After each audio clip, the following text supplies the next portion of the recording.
Hey guys, welcome back to World Mechanics. Thank you guys for watching and subscribing to the channel. Today will be super helpful video to any of you having a Ford Edge from year 2017 to year 2022.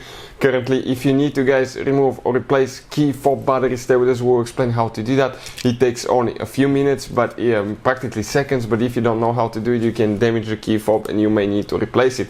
Also, we'll explain what not to do, so make sure to stay until the end. Before we start, let me just tell you a little bit about us. Every single car we get here at the garage, we try to make at least 200 to 300 free repair videos. Why? Because our mission as a shop is to save you as much money as we can. All we need guys in return, please subscribe to the channel, like the video, that way we can keep making these absolutely free videos.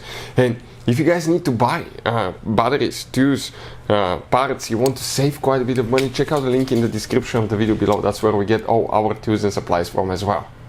So this is the key guys that has been used on multiple Ford vehicles and you can find it on Ford Edge. The only difference will be the profile of the car right here on that button. Okay, but everything is practically identical, and on the back side you have a Ford logo instead of a Mustang, but it's the same key guys.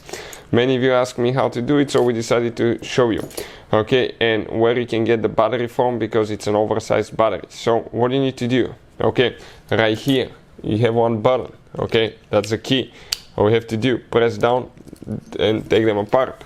Right here now guys, you have one open space where you can get a big screwdriver, but I recommend plastic too. Pry a little bit sideways, it comes loose. Okay, and now I will come right here in an angle, okay, and pop it loose. You have a couple clips on the inside. The battery is located right here guys. Now, get a small screwdriver, but be very careful not to push all the way in, because the circuit board, okay, with the brains is on the bottom and you don't want to damage it. So come in an angle, okay, and pop it out. All we have to do, get the new battery now, go in an angle like that, sideways, okay, then push it down. All we have to do next, align the cover on the front first, front goes first, in an angle, align everything, close it and push the key in. So that's the whole procedure. Hopefully the video will be helpful. Thank you for watching and see you next time.